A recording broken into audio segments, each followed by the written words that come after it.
Hello everyone, series eclectic vibes ఛానల్కి స్వాగతం. నా పేరు శిరీష లక్ష్మి. ఇవాళ ఫుడ్ అండ్ న్యూట్రిషన్కి సంబంధించిన కొన్ని అంశాలతో మీ ముందుకు వస్తున్నాను. నేను క్లినికల్ న్యూట్రిషన్ అండ్ డయటెటిక్స్లో డిగ్రీ అండ్ పీజీ డిప్లొమా చేశాను. రీసెంట్గా diet in health management and diseases అనే సబ్జెక్ట్లో నేషనల్ టెస్టింగ్ ఏజెన్సీ నుండి సర్టిఫికేషన్ కోర్స్ చేశాను. ఆ సర్టిఫికేషన్ కోర్స్ చేస్తున్న సమయంలో కొన్ని ఆసక్తికరమైన విషయాలు నేర్చుకోవడం జరిగింది. అందులో కొన్ని విషయాలు మీ అందరితో ఇవాళ షేర్ చేసుకుందాం అనుకున్నాను. ఇవాళ నేను ఎంచుకున్న topic food and drug interaction. మందులు ఎన్నో రకాల జబ్బుల్ని పూర్తిగా నయం చేస్తాయని, అలాగే అవి జబ్బులు రాకుండా కూడా నివారణ చేస్తాయని మనకు తెలుసు కదా. అవి బాగా పనిచేయాలి అంటే మందుల్ని సరిగా తీసుకోవడం ఎంతో ముఖ్యం. మనం తీసుకునే ఆహారం, మనం వేసుకునే మందులపైన చాలా ప్రభావం చూపుతాయి. మనం తీసుకునే ఆహారంలోని కొన్ని పదార్థాలు మందుల ప్రభావాన్ని పెంచవచ్చు, డిలే చేయొచ్చు లేదా తగ్గించవచ్చు. అసలు నిజం చెప్పాలి అంటే మంచి పౌష్టికాహారం తీసుకుంటూ క్రమశిక్షణతో కూడిన జీవనశైలి అంటే nutritious food intake and healthy life style practices ఇవి కనుక మనం అలవర్చుకుంటే అసలు మందులు ఎక్కువగా వాడే అవసరమే ఉండదు. కానీ కొంతమందికి కొన్ని పరిస్థితుల రీత్యా, కొన్ని ఆరోగ్య సమస్యల వల్ల జీవితాంతం మందులు వాడాల్సిన అవసరం పడుతూ ఉంటుంది. ఒక ఇంపార్టెంట్ విషయం తెలుసుకోవాలి. అది ఏంటంటే చాలామంది ఓవర్ ద కౌంటర్ మెడిసిన్స్ అంటే మెడికల్ షాప్కి వెళ్ళి సొంతంగా మందులు కొనేసి వాడేస్తూ ఉండే అలవాటు ఉంటుంది. ఎప్పుడైనా డాక్టర్ ప్రిస్క్రిప్షన్ ప్రకారం మెడిసిన్స్ వాడటం అనేది సరైన పద్ధతి. వాళ్ళు ప్రిస్క్రైబ్ చేసినన్ని రోజులు వాడి ఆ తర్వాత వాటిని ఆపేయాలి. మళ్ళీ అవసరం అయితే డాక్టర్ని కన్సల్ట్ చేసి మాత్రమే మెడిసిన్స్ని కంటిన్యూ చేయటం అనేది మంచి పద్ధతి. ఇప్పుడు మనం మెయిన్ టాపిక్లోకి వెళ్ళబోయే ముందు ఫుడ్ అండ్ డ్రగ్ ఇంటరాక్షన్కి సంబంధించిన రెండు ముఖ్యమైన విషయాల్ని వివరిస్తాను. అవి ఏంటి అంటే drug efficacy and drug absorption. ఒక మెడిసిన్ తగిన మోతాదులో వాడినప్పుడు ఆ మెడిసిన్ మన హెల్త్ ప్రాబ్లమ్ని తగ్గించడంలో లేదా నయం చేయడంలో ఎంత మేరకు ప్రభావవంతంగా పనిచేస్తుంది అనేదాన్ని డ్రగ్ ఎఫికసీ అంటారు.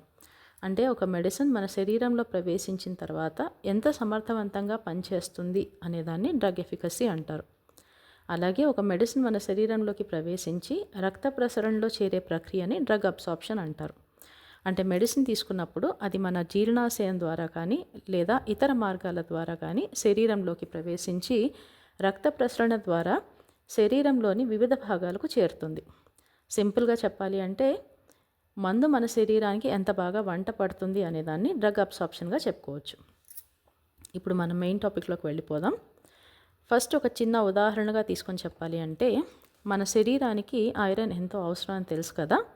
ఐరన్ అనేది మన శరీరంలో చాలా ముఖ్యమైన ఖనిజం. ఇది రెడ్ బ్లడ్ సెల్స్ ఎర్ర రక్త కణాల ఉత్పత్తికి, అలాగే ఆక్సిజన్ని శరీరంలోని అన్ని భాగాలకు తీసుకెళ్ళడానికి చాలా అవసరం. ఐరన్ మనకు ఆకుకూరల్లో అంటే గోంగూర, బచ్చలి కూర, పాలకూర, మునగాకు, క్యారెట్, బీట్రూట్ వంటి కూరగాయల్లో, దానిమ్మ, ఎండు ద్రాక్ష, ఖర్జూరం ఇలాంటి ఫ్రూట్స్లో, అలాగే ఎగ్స్లో, నాన్ వెజిటేరియన్ సోర్సెస్ అయితే కనుక మీట్, పౌల్ట్రీ ఇట్లాంటి వాటిల్లో, అలాగే నువ్వుల్లో కూడా చాలా సమృద్ధిగా లభిస్తుంది. అయితే ఇక్కడ ముఖ్యమైన విషయం ఏంటి అంటే ఈ ఐరన్ అనేది మన శరీరానికి బాగా వంట పట్టాలి అంటే మన బాడీలో తగినంత వైటమిన్ సి ఉండాలి.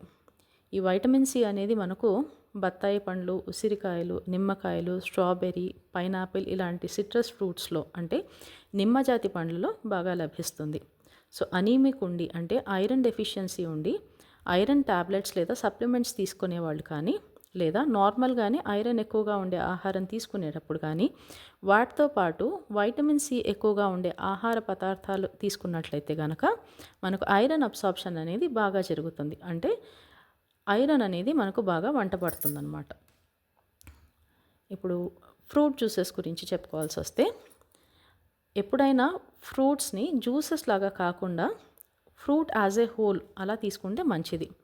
ఎందుకంటే జ్యూసెస్ చేసేటప్పుడు ఎక్స్ట్రాగా షుగర్ యాడ్ చేస్తాము అండ్ వడగట్టే ప్రక్రియలో ఆ ప్రాసెస్లో ఫ్రూట్స్లో ఉండే ఫైబర్ కంటెంట్ కూడా కొంచెం పోతుంది. కాబట్టి ఫ్రూట్స్ని ఎప్పుడైనా జ్యూసెస్ లాగా కాకుండా యాజ్ ఏ హోల్ అంటే హోల్ ఫ్రూట్ లాగా తీసుకోవటం మంచిది. ఈ ఫ్రూట్ జ్యూసెస్ ఎప్పుడు తీసుకోవచ్చు అంటే బాగా వీక్గా ఉన్నవాళ్ళు కానీ, ఆహారం సరిగ్గా తీసుకోలేని వాళ్ళు కానీ, లేదా సమ్మర్ సీజన్లో మన బాడీకి బాగా హైడ్రేషన్ అవసరం అవుతుంది కాబట్టి అలాంటి టైంలో ఫ్రూట్ జ్యూసెస్ తీసుకోవచ్చు. లేదంటే ఎప్పుడైనా ఫ్రూట్స్ యాజ్ ఎ హోల్ తీసుకోవటం మంచి అలవాటు. ఇక చాలామందికి ఫ్రూట్ జ్యూసెస్తో పాటు టాబ్లెట్స్ వేసుకునే అలవాటు ఉంటుంది. అన్ని ఫ్రూట్ జ్యూసెస్తో పోలిస్తే గ్రేప్ ఫ్రూట్ జ్యూస్, ద్రాక్ష పళ్ళ రసం చాలా మెడిసిన్స్ పైన ప్రభావం చూపిస్తుంది.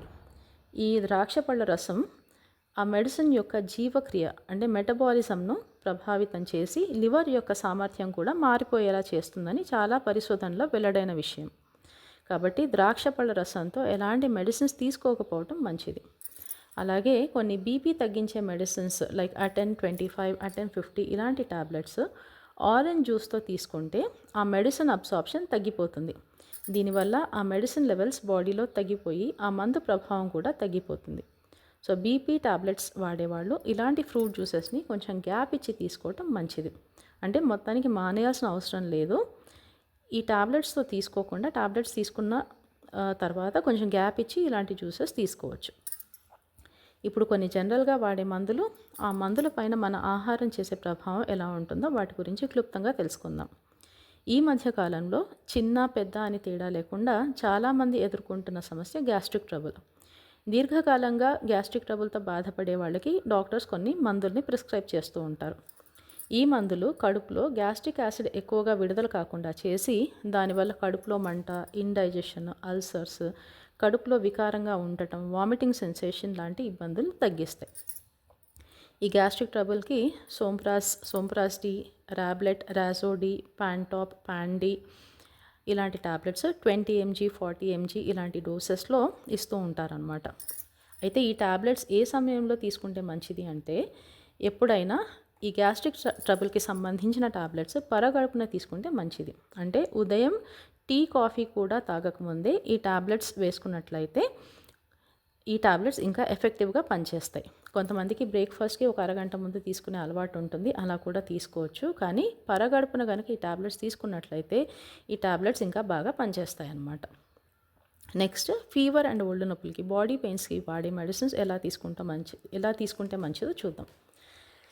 మనం తీసుకునే fever medicines like simple paracetamol అంటే డోలో, కాల్పాల్, క్రోసిన్, హైఫనాక్ ఇలాంటి టాబ్లెట్స్ ఏదైనా ఆహారంతో కూడా తీసుకోవచ్చు. కానీ ఎంటీ స్టమక్తో అంటే ఆహారం తీసుకునే ఒక గంట ముందు కానీ లేదా తిన్న 2 గంటల తర్వాత కానీ ఈ టాబ్లెట్స్ తీసుకుంటే ఆ మెడిసిన్ అబ్సార్ప్షన్ అనేది కొంచెం ఫాస్ట్గా జరుగుతుంది. ఎందుకంటే ఆహారం కడుపులో ఉండటం వల్ల ఆ మెడిసిన్ యొక్క అబ్సార్ప్షన్ కొంచెం స్లో అవుతుంది. అది పారాసిటమాల్ అబ్సార్ప్షన్ని ఆలస్యం చేస్తుంది. దాంతో మెడిసిన్ యొక్క ప్రభావం ఆలస్యంగా ప్రారంభమవుతుందన్నమాట.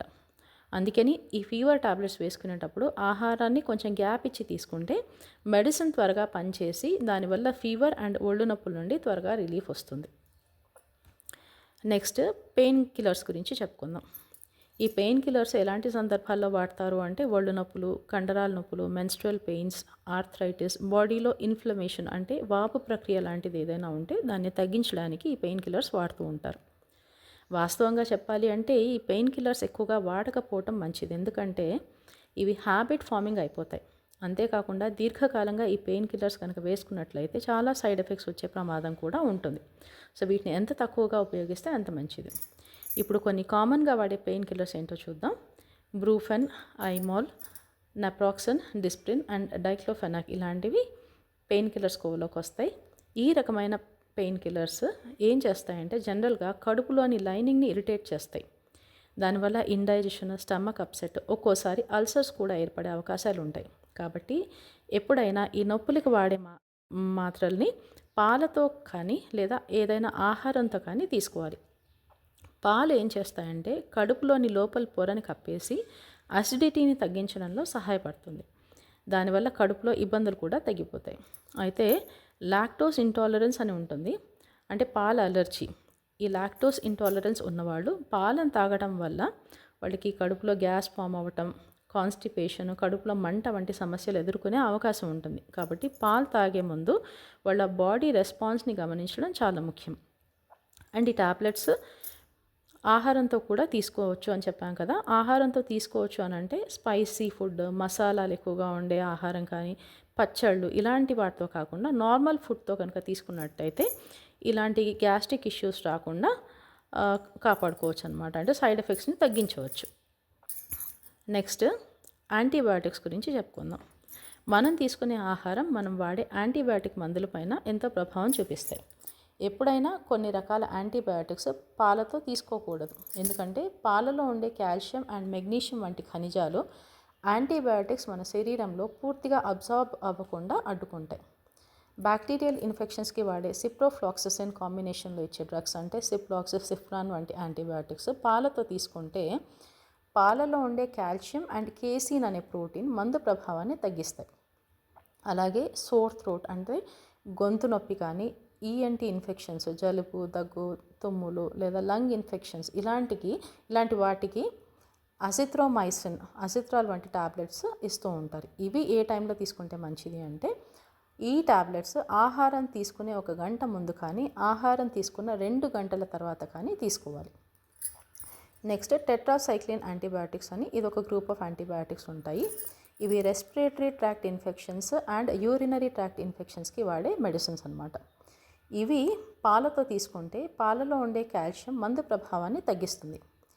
కాఫీ, టీకి వాడే కొంచెం పాలు కూడా, అంటే ఆ కొంచెం పాలలో ఉండే కాల్షియం కూడా టెట్రాసైక్లిన్ని మన శరీరం పూర్తిగా గ్రహించుకోకుండా చేస్తుంది. ఈ మందుల ప్రభావాన్ని తీవ్రంగా బలహీనపరుస్తుంది. అందుకని ఈ టెట్రాసైక్లిన్ యాంటీబయాటిక్స్ కూడా పాలతో తీసుకోకపోవడం అనేది మంచిది. ఇది చాలా పరిశోధనల్లో వెల్లడైన విషయం అన్నమాట.